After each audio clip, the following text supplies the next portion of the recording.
Assalamualaikum warahmatullahi wabarakatuh. Perkenalkan, nama saya Zahratul Inayah. Saya dari kelas PGMI 3B dengan NIM 228107060. Di sini saya akan mempresentasikan hasil jawaban UTS mata kuliah tematik. Yang pertama itu soalnya, kurikulum tematik adalah kegiatan pembelajaran yang mengintegrasikan berbagai materi pembelajaran untuk mengembangkan berbagai aspek perkembangan anak melalui suatu tema atau topik tertentu. Apa sajakah langkah-langkah dalam merencanakan dan mengembangkan kurikulum yang harus dilakukan oleh guru? Jawabannya itu adalah menentukan tujuan pembelajaran. Tentukan apa yang ingin dicapai dari kurikulum tematik ini. Tetapkan tujuan pembelajaran yang spesifik dan teratur untuk setiap tema atau topik. Yang kedua, menentukan tema atau topik. Memilih tema atau topik yang akan diintegrasikan ke dalam kurikulum. Tema ini sebaiknya relevan dengan kebutuhan dan minat siswa. Yang ketiga, menyusun rencana pembelajaran. Buat rancangan pembelajaran yang mencakup aktivitas, metode mengajar, sumber belajar, dan penilaian. Pastikan rencana tersebut mencakup berbagai aspek perkembangan anak. Yang keempat itu, integrasi mata pelajaran. Tentukan cara mengintegrasi berbagai mata pelajaran ke dalam tema atau topik yang telah dipilih. Pastikan setiap aspek pembelajaran terkait dengan tema tersebut. Yang kelima, menyesuaikan dengan kebutuhan siswa. Pertimbangan kebutuhan dan minat siswa dalam merencanakan kurikulum tematik. Sesuaikan materi dan aktivitas agar sesuai dengan tingkat perkembangan dan kemampuan. Yang keenam, menyediakan sumber belajar. Persiapkan materi pembelajaran, sumber-sumber belajar, dan bahan-bahan pendukung sesuai. Soal yang kedua itu, jelaskan 4 landasan pembelajaran tematik beserta implikasinya. Yang pertama itu landasan filosofis. Secara filosofis, kemunculan pembelajaran tematik sangat dipengaruhi oleh 3 aliran filsafat tersebut. Yang pertama, progresisme, yang kedua konstruktivisme, dan yang ketiga humanisme. Yang pertama itu aliran progresisme memandang proses pembelajaran perlu ditekankan pada pembentukan kreativitas, pemberian sejumlah kegiatan. Dan yang kedua itu aliran konstruktivisme melihat langsung pengalaman siswa sebagai kunci dalam pembelajaran. Dalam hal ini, isi atau materi pembelajaran perlu dihubungkan dengan pengalaman siswa secara langsung. Yang terakhir itu aliran humanisme, melihat siswa dari segi keunikan atau kekhasannya, potensinya, dan motivasinya yang dimiliki. Implikasi dari hal tersebut dalam kegiatan pembelajaran yaitu, yang pertama, layanan pembelajaran selain bersifat klasikal juga bersifat individual. Yang kedua itu landasan psikologis.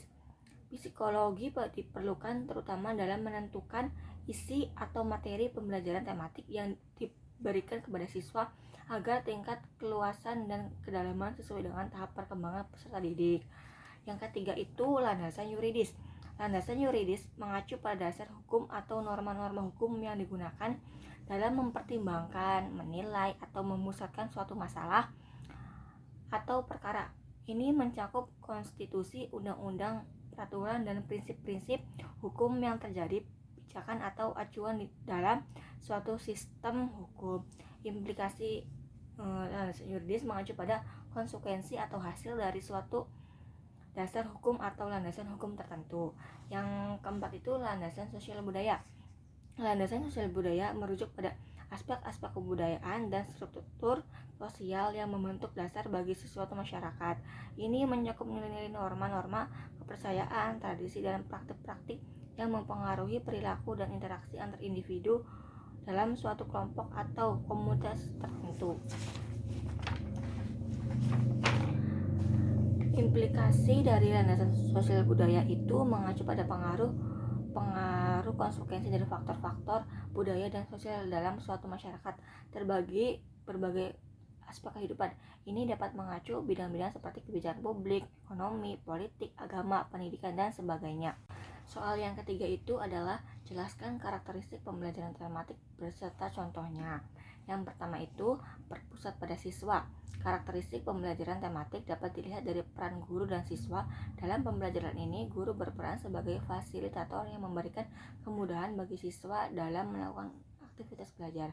Sementara siswa berperan sebagai peran utama dalam pendidikan. Dengan kata lain, pembelajaran ini berpusat pada siswa sesuai dengan pendekatan belajar yang modern yang lebih banyak menempatkan siswa sebagai subjek belajar. Yang kedua itu memberikan pengalaman langsung. Pembelajaran yang prosesnya dapat memberikan pengalaman langsung bagi siswi dihadapkan pada sesuatu yang nyata, konkret sebagai dasar untuk memahami hal-hal yang lebih abstrak. Contoh adalah sensitif terhadap kebutuhan dan preferensi individu dan mampu merespon dengan cepat untuk memenuhi mereka. Yang ketiga itu pemisahan antara mata pelajaran. Tidak begitu jelas, fokus pembelajarannya lebih diarahkan kepada tema-tema yang paling dekat berkaitan dengan kehidupan nyata siswa sehari-hari. Contohnya, pendekatan terpadu mengintegrasikan berbagai disiplin ilmu untuk memecahkan masalah kompleks atau mengeksplorasi topik tertentu. Misalnya dalam proyek ilmu pengetahuan sosial, siswa dapat mempelajari sejarah, geografi, dan ekonomi. Yang keempat itu menyajikan konsep dari beberapa mata pelajaran dalam suatu proses pembelajaran sehingga siswa memahami konsep-konsep tersebut secara utuh. Contohnya itu mata pelajaran matematika. Yang pertama itu rasional dan terstruktur. Penyajian konsep matematika harusnya logis dengan langkah-langkah yang jelas dan terstruktur. Yang kelima itu bersifat fleksibel.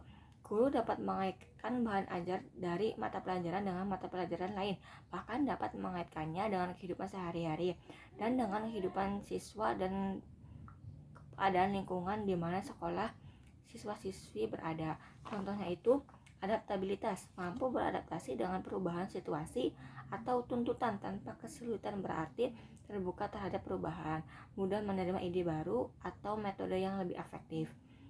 Terus yang terakhir itu menggunakan prinsip belajar sambil bermain dan menyenangkan. Dalam proses pembelajaran tematik tidak majemukkan atau membosankan. Bahkan dalam suasana bermain yang menyenangkan, mereka dapat memperoleh pengetahuan baru secara utuh yang sangat bermakna. Contohnya itu interaktif dan keterlibatan aktif. Pembelajaran ini melalui permainan memungkinkan siswa untuk terlibat secara aktif dalam proses pembelajaran. Soal yang keempat itu susun rencana materi pembelajaran dalam satu rencana pembelajaran tematik terpadu yang memadukan minimal materi dari 3 mata pelajaran. Rinciannya, tetapkan kelas dan temanya. Yang kedua, rumusan KD dan indikatornya. Yang ketiga, skema keterpaduan materi dari mata pelajaran yang dipadukan dalam suatu tema. Yang terakhir, uraian materi per mata pelajaran yang terpadu dalam tema itu. Jawabannya itu saya mengambil dari kelas 4 SD dengan tema lingkungan tempat tinggalku. Rumusan KD dan indikatornya. Matematika, KD-nya mengidentifikasi bangun datar dan ruang sederhana. Indikatornya, siswa mampu mengidentifikasi dan membedakan bangun datar dan ruang sederhana dalam lingkungan sekitarnya. Bahasa Indonesia, KD-nya menulis kalimat sederhana tentang lingkungan sekitar. Indikatornya, siswa mampu menulis kalimat sederhana yang menggambarkan lingkungan tempat tinggalnya. IPA, KD-nya mengenal tumbuhan dan hewan di sekitar lingkungan. Indikatornya, siswa mampu mengidentifikasi jenis tumbuhan dan hewan yang ada di sekitar lingkungan tempat tinggalnya. Terus skema keterpaduan materi. Yang pertama itu matematika. Pembelajaran tentang bangun datar dan ruang dapat terpadu dengan mengukur dan membandingkan objek di sekitar lingkungan. Bahasa Indonesia. Penggunaan bahasa Indonesia dapat terpadu dengan mengamati dan mendeskripsikan lingkungan tempat tinggal. Dan yang terakhir itu IPA, mengenal tumbuhan dan hewan di sekitar lingkungan dapat terpadu dengan mengamati dan mempelajari sifat-sifat bangun datar dan ruang. Terus yang keempat itu uraian materi per mata pelajaran. Yang pertama itu matematika.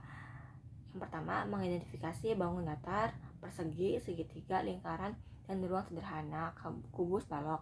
Yang kedua mengukur sisi-sisi bangun datar dan ruang menggunakan satuan standar, misalnya cm. Terus yang kedua itu bahasa Indonesia. Yang pertama mengamati lingkungan tempat tinggal dan membuat kalimat sederhana untuk mendeskripsikannya. Yang kedua menyusun cerita pendek berdasarkan observasi di lingkungan sekitar. Yang terakhir itu IPA. Yang pertama mengidentifikasi jenis tumbuhan dan hewan yang ada di sekitar lingkungan tempat tinggal. Yang kedua memahami karakteristik dasar tumbuhan dan hewan yang diamati. Sekian dari saya, kurang lebihnya mohon maaf. Wassalamualaikum warahmatullahi wabarakatuh.